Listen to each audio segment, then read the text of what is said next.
اعوذ باللہ من الشیطان الرجیم بسم اللہ الرحمن الرحیم یا ایہا الناس اعبدوا ربکم الذی خلقکم والذین من قبلکم لعلکم تتقون الذي جعل لكم الأرض فراشا والسماء بناء وأنزل من السماء ماء فأخرج به من الثمرات رزقا لكم فلا تجعلوا لله أندادا وأنتم تعلمون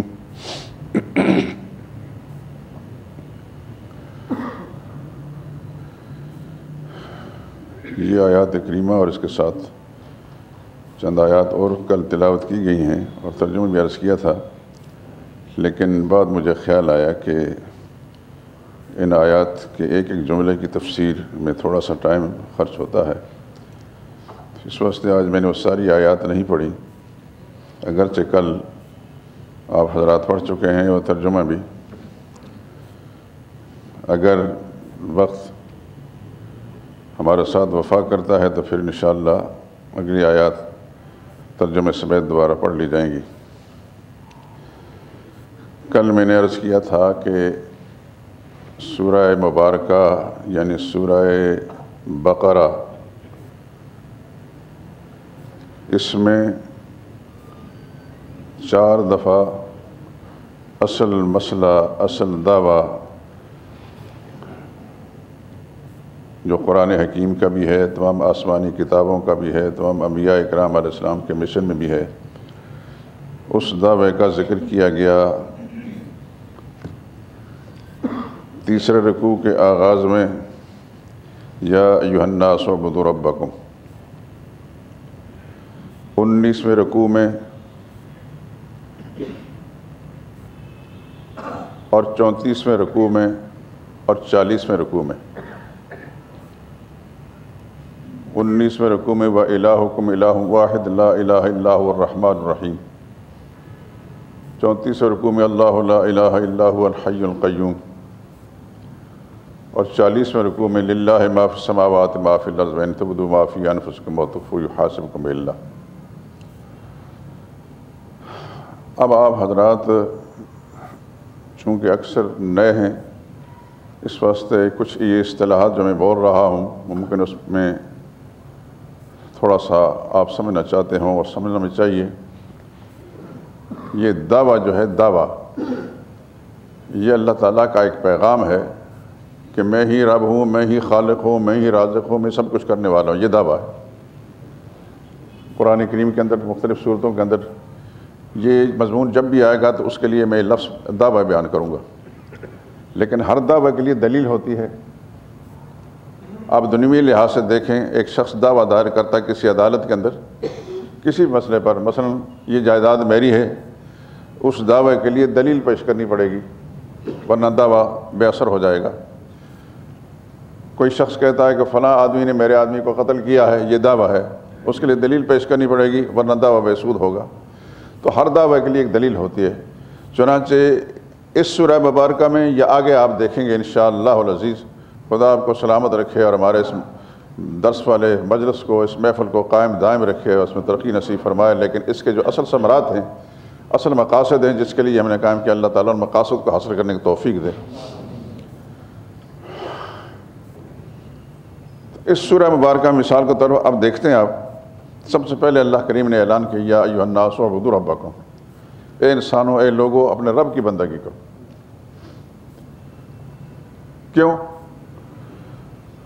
اس کے لیے دلیل پہلی الذی خلقکم، اس لیے کہ اس نے تم کو پیدا کیا ہے، تمہارا خالق پیدا کرنے والا اس کے سوا کوئی اور نہیں، تو پھر کوئی اور بندگی کے لائق بھی نہیں۔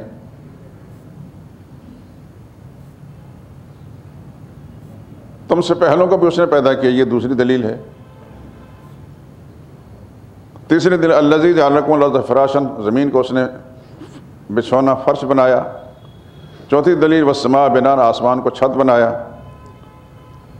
پھر پانچویں وَنَزَلَ مِنَ السَّمَاءِ مَاءً، آسمان سے پانی اتار کر اس سے تمہارے لیے رزق کا سامان نکالا۔ یہ دعوے کے ساتھ دلائل ہیں کہ اس کا بھی تم انکار نہیں کر سکتے، اس کا بھی انکار نہیں کر سکتے، اس کا انکار بھی نہیں کر سکتے۔ تم انکار نہیں کر سکتے تمہارا خالق اللہ کے سوا کوئی اور ہے۔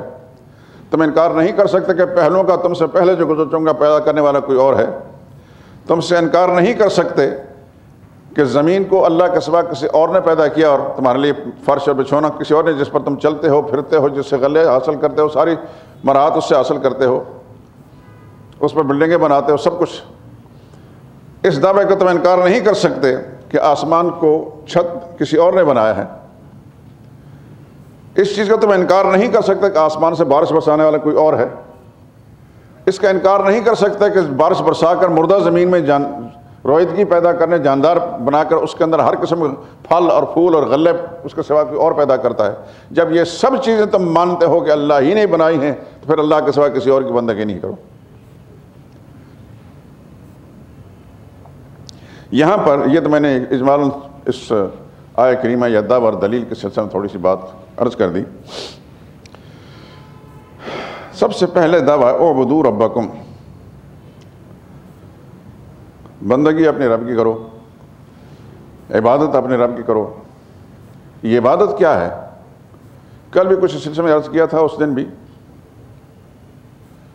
حدیث پاک میں سرور عالم صلی اللہ علیہ وسلم نے فرمایا الدعاء مخ العبادہ، دعا یعنی پکار، اللہ کو پکارنا، اپنی کسی مشکل میں کسی حاجت میں پکارنا، یہ عبادت کا مغز ہے۔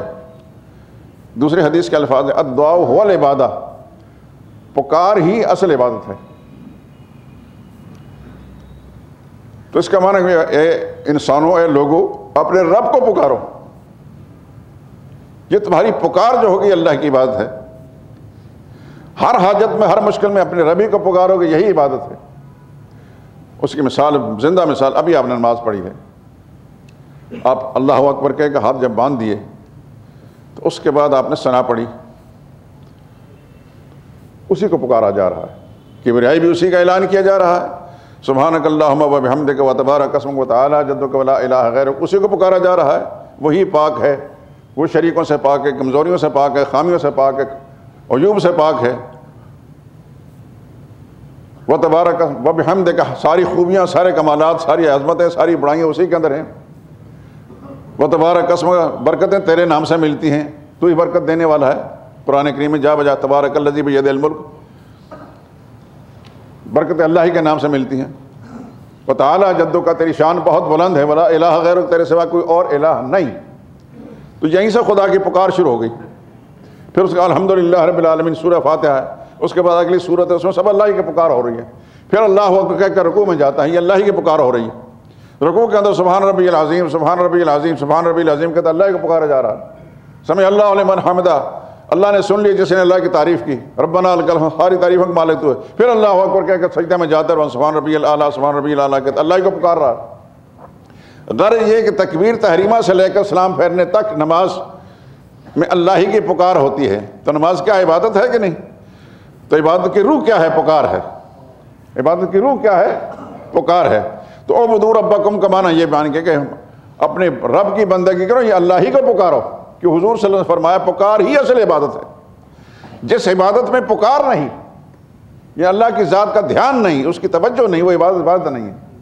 مثال کا ایک شخص آ کر اس نے سلام مطلب تکبیر تحریمہ کہہ کر ہاتھ باندھ لیے، لیکن اللہ کی ذات کی طرف دھیان نہیں، بلکہ دھیان اس طرف ہے کہ فلان آدمی، فلاں لوگ مجھے دیکھ رہے ہیں، مجھے نمازی سمجھے، مجھے نیک پارسا پرہیزگار سمجھیں گے، خیال یہ ہے، تو وہ عبادت ہے، وہ تو ریاکاری ہے۔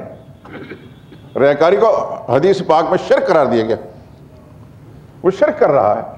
اللہ کی ذات کا دھیان اور توجہ نہیں۔ اللہ کی ذات کا دھیان اسی کو ہے کہ جو سب سے بے نیاز ہو کر اپنے ذات باری کی طرف توجہ کرتا ہے، اس کی روح اللہ کے ساتھ متعلق ہے، اس کا خیال توجہ ذات باری کی طرف ہے۔ تو توجہ ظاہر میں وہ عمل کر رہا ہے، ثنا پڑھ رہا ہے، سورہ فاتحہ پڑھ رہا ہے اور قرآن کریم دیگر آیات پڑھ رہے ہیں، لیکن دھیان ذات باری کی طرف۔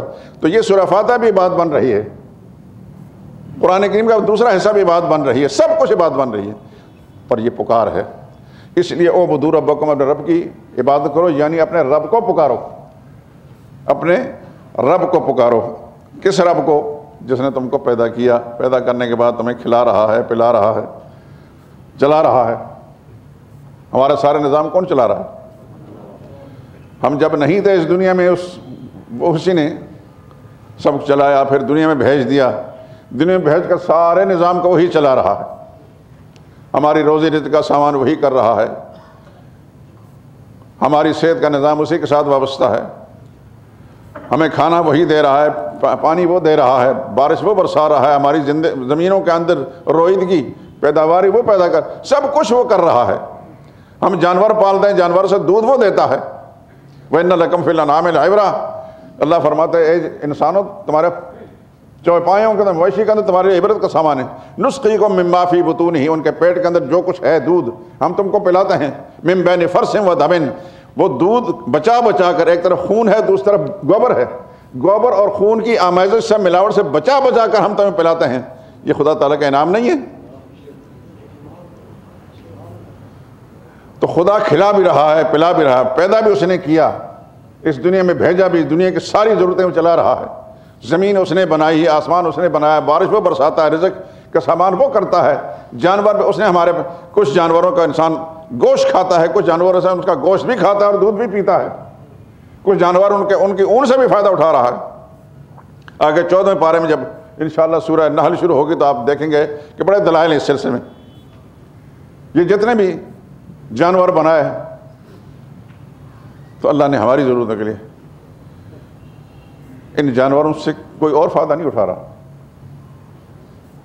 مثال کے طور پر کتے ہیں، بھونکنے کے لیے ہیں، ہم چوکیدار کے طور پر رکھتے ہیں، لیکن بھیڑ بکریاں جو ہیں یہ ہمارے غذا کے لیے اور ہمارے فائدے کے لیے، کتوں کے لیے نہیں۔ یا کتے جو ہے بھیڑ بکریوں کے لیے نہیں، بھینسوں کے لیے نہیں۔ بھینسیں تو وہ ہمارے لیے، گائیں تو وہ ہمارے لیے، بھیڑ بکریاں تو وہ ہمارے لیے، کسی کا گوشت کھا رہے ہیں، کسی کی کھال سے فائدہ، کسی بال سے فائدہ اٹھا رہے ہیں۔ یہ کیا ہے سارا نظام؟ سب انسان کے لیے۔ جانور پیدا کیے تیری غذا کے واسطے، سب جہاں تیرے لیے اور تو خدا کے واسطے۔ انسان اگر اسی چیز پر غور کرے، خدا کی قسم کبھی بھی خدا کا منکر نہیں ہو سکتا۔ جس قدر غور کرے گا اتنی اللہ کی عظمت کا نقشہ اس کے دل پر بیٹھتا چلا جائے گا، اتنے۔ یہ ولی کیا ہیں؟ اولیاء اللہ کیا لوگ ہیں ان کو جن کو ہم ولی کہتے ہیں؟ ہماری طرح انسان نہیں ہے۔ ان کا دھیان، ان کی ذات اور توجہ، ان کا توجہ ذات باری کی طرف ہوتی ہے تو پھر آہستہ آہستہ وہ اتنے اللہ کے مقبول بندے بن جاتے ہیں کہ وہ زبان سے جو لفظ نکالتا ہے خدا اس کو پورے کر دیتا ہے، پھر مخلوق کو سمجھ میں آتی ہے اللہ کا ولی ہے۔ انبیاء کرام علیہ السلام پر تو چلو اللہ کی وحی آتی ہے، ان پر وحی تو نہیں آتی، لیکن نبیوں کی تعلیم کے مطابق، قرآن کی تعلیم کے مطابق یہ اللہ کی ذات کا دھیان کرتے، توجہ کرتے ہیں اور اس میں منہمک مستغرق رہتے ہیں، بالآخر وہ اللہ کے مقبول بندے بن جاتے ہیں۔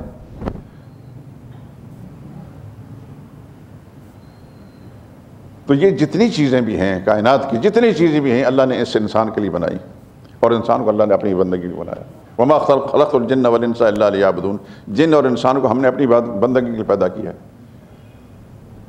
باقی سب کچھ، چرند ہیں، پرند ہیں، یہ سب انسان کے فائدے کے لیے، چرنے والے جانور ہیں، بھیڑ ہیں، بکریاں ہیں، گائے ہیں، بھینس ہیں، گھوڑے ہیں، انسان ان سے فائدہ اٹھا رہا ہے۔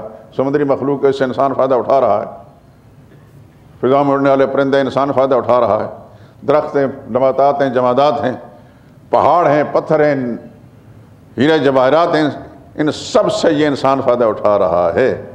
ہیرے جواہرات سے کبھی بھیڑ بکریوں کو فائدہ ہے؟ یہ بھیڑ بکریوں سے ہیرے جواہرات کو فائدہ ہے؟ یہ جو بھیڑ بکری ہیں ان سے کسی گائے بھینس کو فائدہ ہے؟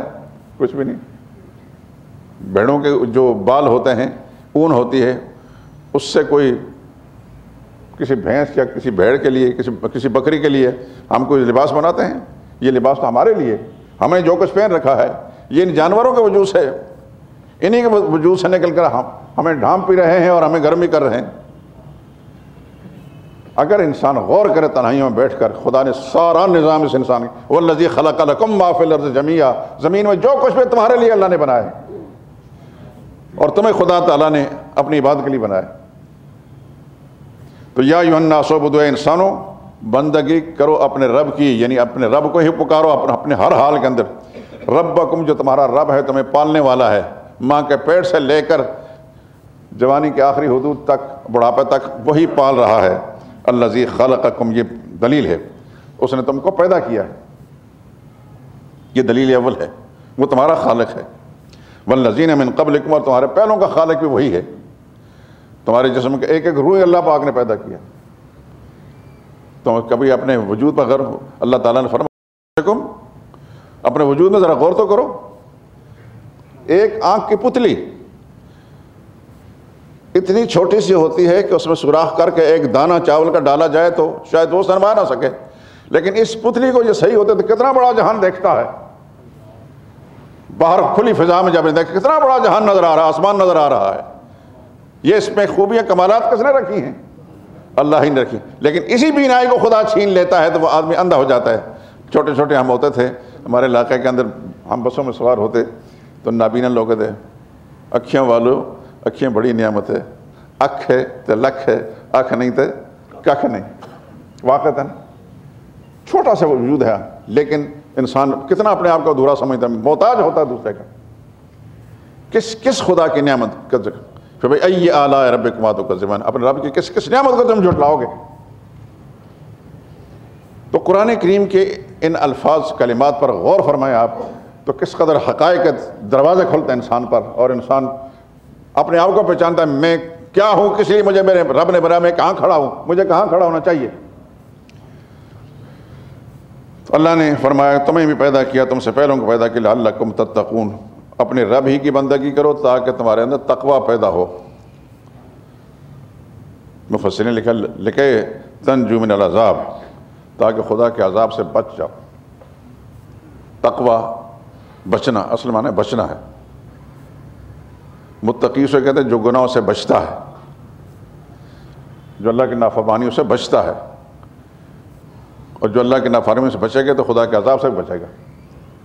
تو یہ سارا کچھ اللہ نے فرمایا لعلکم تتقون، تاکہ تم بچ جاؤ، متقی بن جاؤ، یعنی بچ جاؤ خدا کے پکڑ سے۔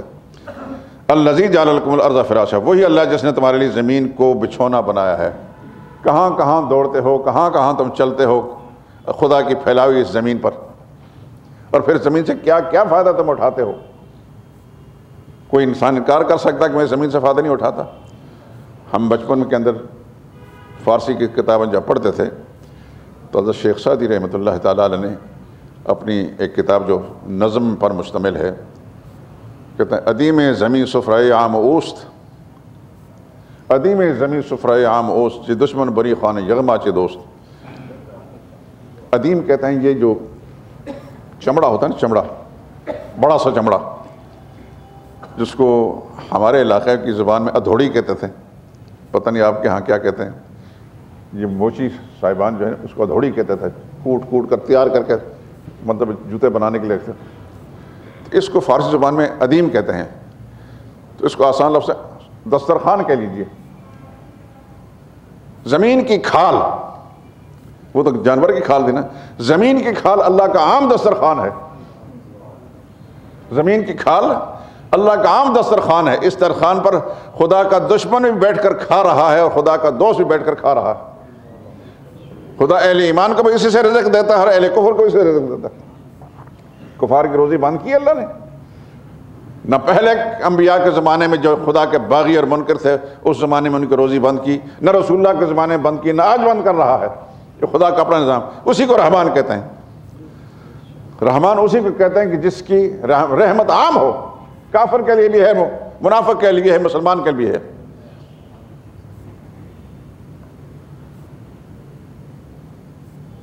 تو اس نے زمین کو فرش بنایا، آسمان کو تمہارے لیے چھت بنائی۔ وَنَزَلَ مِنَ السَّمَاءِ مَاءً، اور آسمان سے پھر اللہ نے بارش اتاری۔ فَأَخْرَجَ بِهِ، اس بارش کے ذریعے سے نکالا مِنَ الثَّمَرَاتِ، ہر قسم کے پھل اور میوے۔ ثمرات یہاں صرف پھل ہی نہیں، فروٹ نہیں، بلکہ تمام غذائی اجناس ہیں۔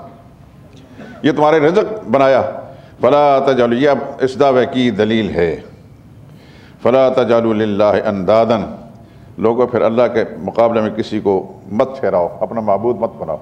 وَأَنْتُمْ تَعْلَمُونَ، تم جان چکے ہو کہ یہ تمہارے سامنے یہ دلائل پیش کیے گئے، ان دلائل کا کوئی جواب بھی نہیں، ان کا انکار نہیں کر سکتے، تو پھر اللہ کے ساتھ کسی اور کو معبود مت بناؤ، کسی اور کا اپنے حاجات مشکلات مت پکارو۔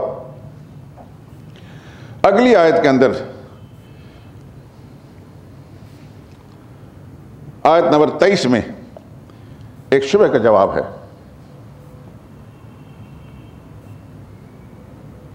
آیت نمبر 23 میں شبہ کا جواب ہے۔ شبہ کیا ہے؟ کہنے لگے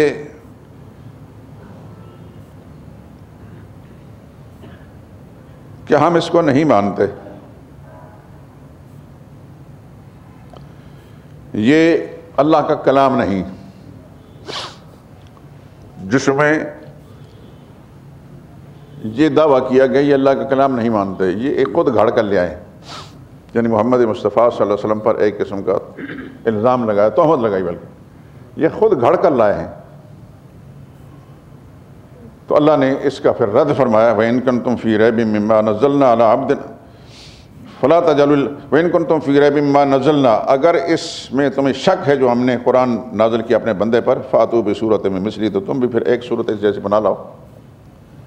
تم اگر کہتے ہو کہ محمد صلی اللہ علیہ وسلم اپنی طرف سے بنا کر لائے ہیں، یہ اللہ کا کلام نہیں ہے، تو تم بھی اہل عرب ہو، عربی زبان تم بھی جانتے ہو، فَأْتُوا بِسُورَةٍ مِّن مِثْلِهِ، پورا قرآن نہ صحیح، ایک چھوٹی سی صورت بنا کر لے آؤ، ان کنتم صادقین، کہ تم سچے ہو۔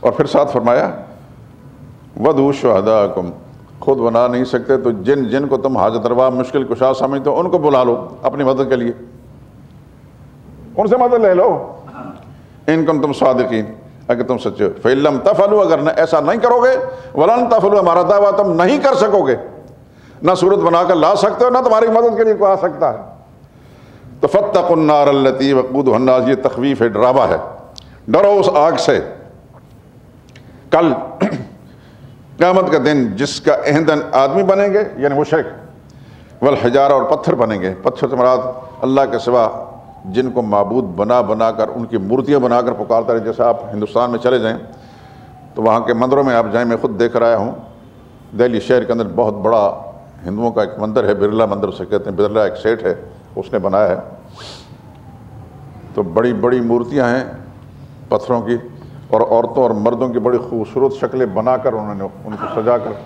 وہاں فٹ کیا ہوا ہے۔ تو ان کے خیال میں تو یہ معبود ہیں، لیکن اللہ فرماتا ہے کہ ڈرو اس آگ سے جس میں انسان جلیں گے، یعنی شرک کرنے والے، اور پھر جن کو وہ پوچھتے رہے ان کے معبود بھی ان کی آنکھوں کے سامنے جلیں گے، پھر ان کو پتہ چلے گا یہ معبود بننے کے لائق نہیں تھے۔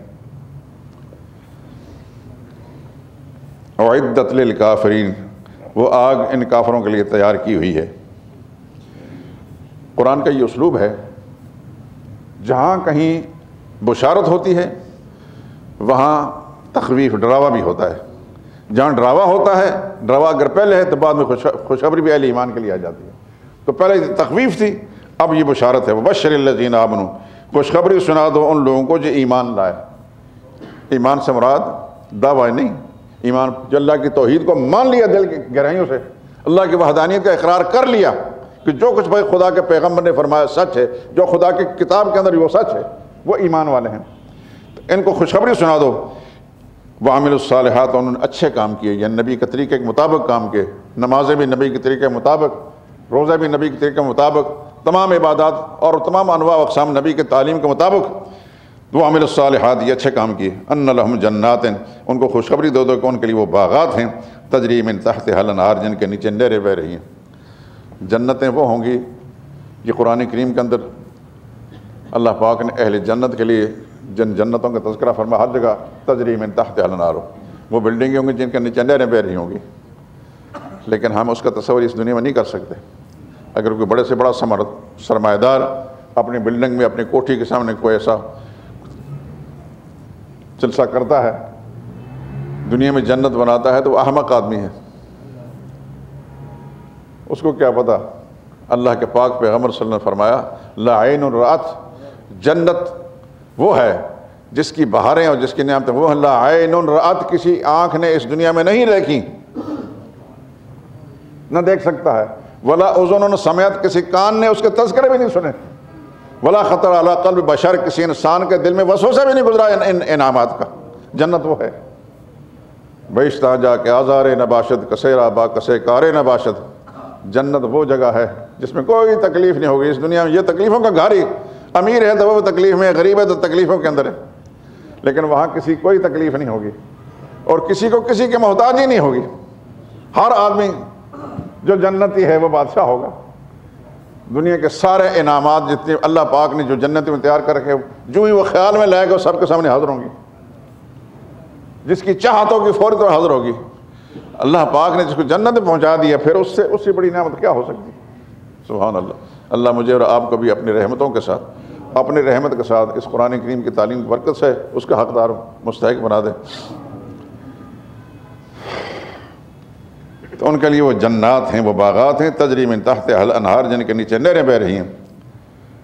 کلما رزقوا منہا، جب بھی ملے گا وہاں سے ان کو کوئی پھل یا رزق، جنتی کو، من ثمرۃ، کوئی پھل، رزقاً بطور کھانے کے، قالوا تو کہیں گے ھذا الذی رزقنا من قبل، یہ تو اس سے پہلے بھی ہم کھا چکے ہیں، لیکن اس کی شکل ملتی جلدی ہوگی، جب وہ منہ میں ڈالیں گے تو ذائقہ اس کا الگ ہوگا۔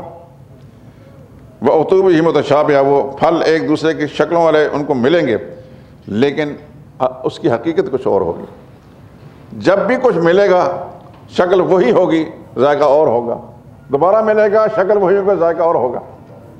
سبحان اللہ۔ اور پھر فرمایا وَلَهُمْ فِيهَا أَزْوَاجٌ مُطَهَّرَةٌ، اس دنیا میں لوگوں کی خوشیاں کیا ہوتی ہیں؟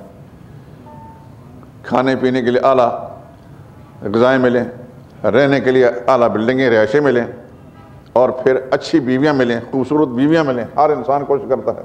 اللہ فرماتا ہے ہم تمہاری نفسیات کو سمجھتے ہیں، اس دنیا میں جو جو تم چاہتے تو وہاں تمہارا نظام ہوگا۔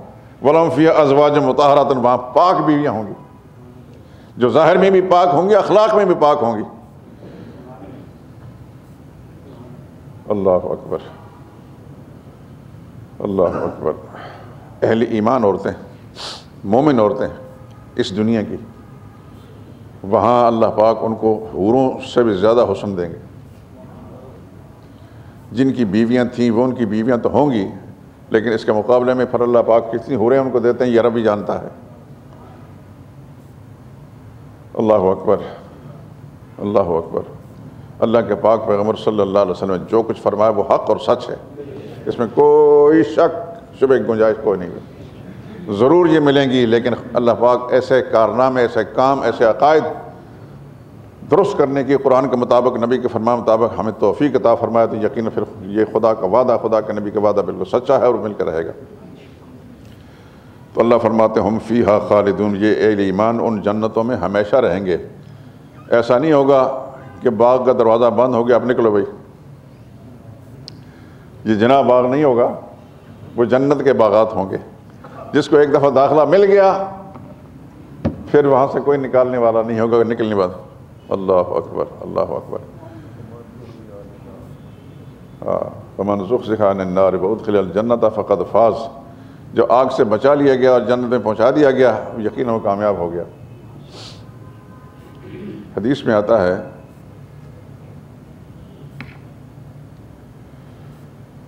اللہ اکبر کہ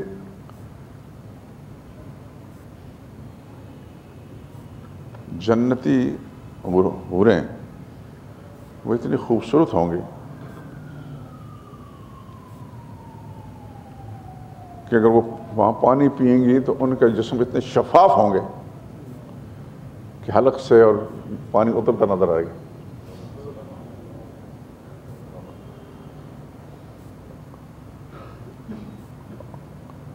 اور پھر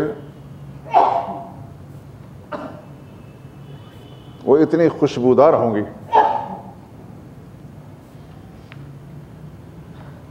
کئی فٹ تک ان کی خوشبوئیں جو ہیں محسوس کی جا سکیں۔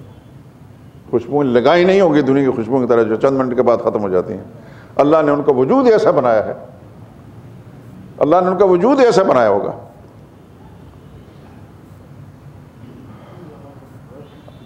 اس قسم کے انعامات کا تذکرہ قرآن کریم کے اندر جب پڑھیں تو وہیں دل میں یہ دعا کر لیا کریں۔ علماء نے یہ لکھا ہے کہ یا اللہ اپنی رحمت کے ساتھ تیرے کلام مقدس کے اندر ہم جو کچھ پڑھ رہے ہیں تیری نعمتیں، یا اللہ ان نعمتوں سے ہمیں نواز دے۔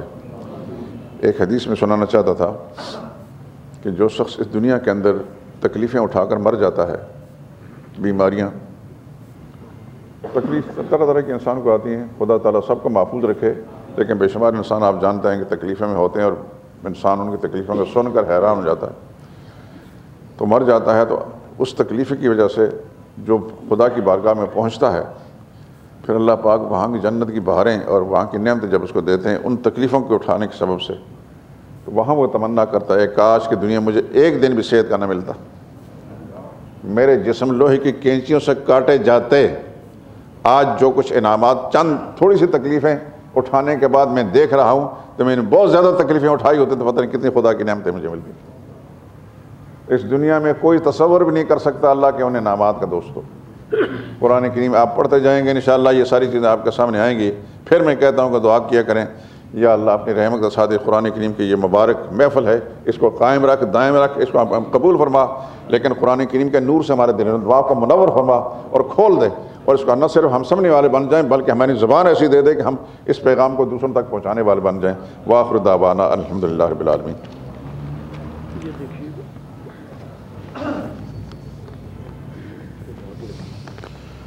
قرآن کریم مجید کی کل آیات کتنی ہیں؟ کیا 666 ہیں؟ قرآن مجید کی کتنی صورتیں ہیں؟ ان میں مکی کتنی ہیں اور مدنی کتنی ہیں؟ 666 یہ مشہور بات ہے، غلط ہے یہ۔ 6226 ہیں، 236 6236 ہم نے الحمدللہ ایک ایک صورت کی آیات شمار کرانے کے بعد اس کا مضمون لکھا ہے۔ یہ جو میرے ساتھ بیٹھے ہیں یہ سستی ان کی ہے، ورنہ آپ کو پرچہ مل چکا ہوتا۔ ہر صورت جو ہے اس کی آیات لکھ کر پھر اس کے بعد اکاؤنٹ کی ہیں، اور بڑی خوبصورت قسم کی اس کو کمپوزر میں کرا لیا گیا ہے، لیکن کیوں اب تک کیوں نہیں آئی؟ وہ دوسرا پرچہ انشاءاللہ آ جائے گا، آپ کے خلاف پرچہ ہو جائے گا۔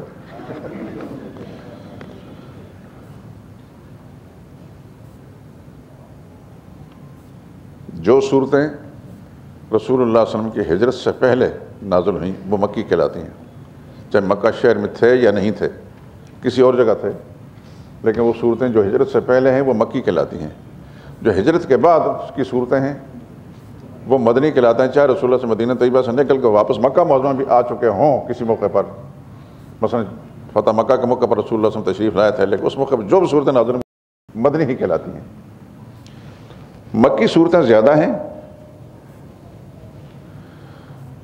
چونکہ 13 سال رسول اللہ صلی اللہ علیہ وسلم مکہ معظمہ میں رہے، اور مدنی صورتیں کم ہیں لیکن لمبی لمبی صورتیں ہیں۔ مدنی صورتوں میں احکام زیادہ ہیں، جیسے یہ صورت آپ پڑھ رہے ہیں یہ مدنی صورت ہے، اس میں آگے چلیں گے آپ تو بہت سارے احکام آپ کو ملیں گے۔ مکی صورتوں کے اندر عقیدہ ہی عقیدہ ہے، آپ حیران رہیں گے۔ مکی صورتوں میں چونکہ مکہ معظمہ میں کوئی نہ نماز کا حکم تھا، نہ روزے کا تھا، نہ حج کا، نہ زکوٰۃ کا، کچھ نہیں، وہاں عقیدہ ہی عقیدہ تھا، عقیدہ ہی پر رسول اللہ صلی اللہ علیہ وسلم کی محنت تھی، عقیدہ ہی کی مار کھاتے رہے، یہ سب کچھ قربانی رسول اللہ صلی اللہ علیہ وسلم نے تمام صحابہ کرام نے اس وقت دیں۔ ہاں جب مدینہ طیبہ پہنچے ہیں اللہ کے پاک پیغمبر، تو پھر اللہ نے حکم دیا کہ اب ہاں تم دشمن کے خلاف ہتھیار اٹھا سکتے، مزاحمت کر سکتے۔ اذن للذین یقاتلون بانہم ظلم، 17 پارے میں سورہ حج کے اندر یہ آیت آئے گی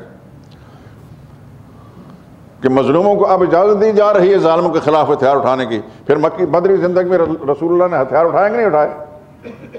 اور پھر پہلا ہی غزوہ جو رسول اللہ صلی اللہ علیہ وسلم اور صحابہ اکرام نے مدنی زندگی کے اندر غزوہ بدر، اس کے اندر رسول اللہ صلی اللہ علیہ وسلم کے ساتھ کتنے آدمی تھے؟ 313، اور ہتھیار کتنے تھے؟ بس اللہ کا نام ہے، کل کائنات یہ ہے، 8 تلواریں ہیں اور ایمان کے جذبے ہیں، ایمان کی طاقت ساتھ ساتھ ہے۔ صحابہ رسول اللہ صلی اللہ علیہ وسلم کے ساتھ جاتے ہیں، کسی نے شک نہیں کیا کہ ہمارا کیا ہوگا، ان کا ایمان یہ تھا کہ نبی نے جو کچھ فرمایا وہ سچ فرمایا، اگر ہم شہید بھی ہو گئے تب بھی کامیاب ہیں، زندہ رہے تو تب بھی کامیاب ہیں۔ بے شک۔ یہی وجہ ہے کہ علماء نے لکھا ہے کہ بدری صحابہ 10 مبشرہ کو الگ کر کے بدری صحابہ سب سے بڑے رتبے والے ہیں۔ بدری صحابہ وہ ہیں کہ ان کی بڑی بڑی غلطیاں بھی اللہ پاک نے معاف فرما دی، تو قرآن کریم بند ہے نا، میں صرف اضافی طور پر بات کر رہا ہوں. یہ جمعے پر میں نے خال ابو بکر صدیق رضی اللہ تعالیٰ عنہ کے تذکرے میں بیان کیا تھا کہ ان کے ایک بھانجے تھے حضرت مصطح بن اساسہ. یہ ان صحابہ کرام کے ساتھ تھے جو مغالطے میں آ گئے، منافقین کے مغالطے میں. ام المؤمنین عائشہ صدیقہ رضی اللہ تعالیٰ عنہ پر تہمت لگائی کفار مشرکین نے. تو یہ بھی 3 صحابی ایسے تھے، ایک خاتون تھی اور 2 صحابی تھے. تو غریب اتنے تھے کہ ابو بکر صدیق ان کی ہمیشہ مدد کرتے تھے، ان کو کھلاتے پلاتے ساری. لیکن جب ابو بکر صدیق کو یہ پتہ چلا کہ میرا بھانجا، میرے گھر کا میری بہن کا بیٹا، وہ میری بیٹی پر تہمت لگا رہا ہے، میری بیٹی ہی نہیں، پیغمبر صلی اللہ علیہ وسلم کی بیوی بھی ہیں، بڑا دکھ ہوا. آپ سمجھتے ہیں اس بات کو، کتنا دکھ ہوتا ہے ایسے موقع پر. تو ابو بکر صدیق نے اس وقت کہا کہ میں آئندہ اس شخص کے ساتھ کوئی مدد نہیں کروں، قسم کھا لی اس کی مدد نہیں کروں گا. مگر تھے یہ بدری، اصل میں یہ قصہ اس لیے سنا رہا ہوں کہ حضرت مصطح بن اساسہ بدری صحابہ میں تھے. غلط فہمی ہو گئی، بعض انسانوں کے ذرا سمجھ میں کمی ہوتی ہے، لیکن بہرحال بدری تھے یہ. انہوں نے جب قسم کھائی ابو بکر صدیق نے تو اللہ کی وحی آ گئی، وَلَا يَعْتَلِ أُولُو الْفَضْلِ مِنْكُمْ، تم میں سے جو فضیلت والا ہے وہ قسم نہ کھائے. شیخ عبد القادر کی یہ حاشیہ میں سنا چکا ہوں، بڑائی والے کہا صدیق اکبر کو، بڑائی والے کہا صدیق اکبر کو، جو ان کی بڑائی کو نہ مانے وہ خدا سے جھگڑے. یہ شیخ عبد القادر رحمۃ اللہ تعالیٰ نے لکھا ہے. تو ابو بکر صدیق نے جب یہ وحی سنی، رسول اللہ نے فرمایا فوری طور پر اپنی قسم کا کفارہ ادا کرنے کے بعد پھر طے کر لیا کہ آئندہ پہلے جتنا میں دیا کرتا اسے ڈبل دیا کروں گا.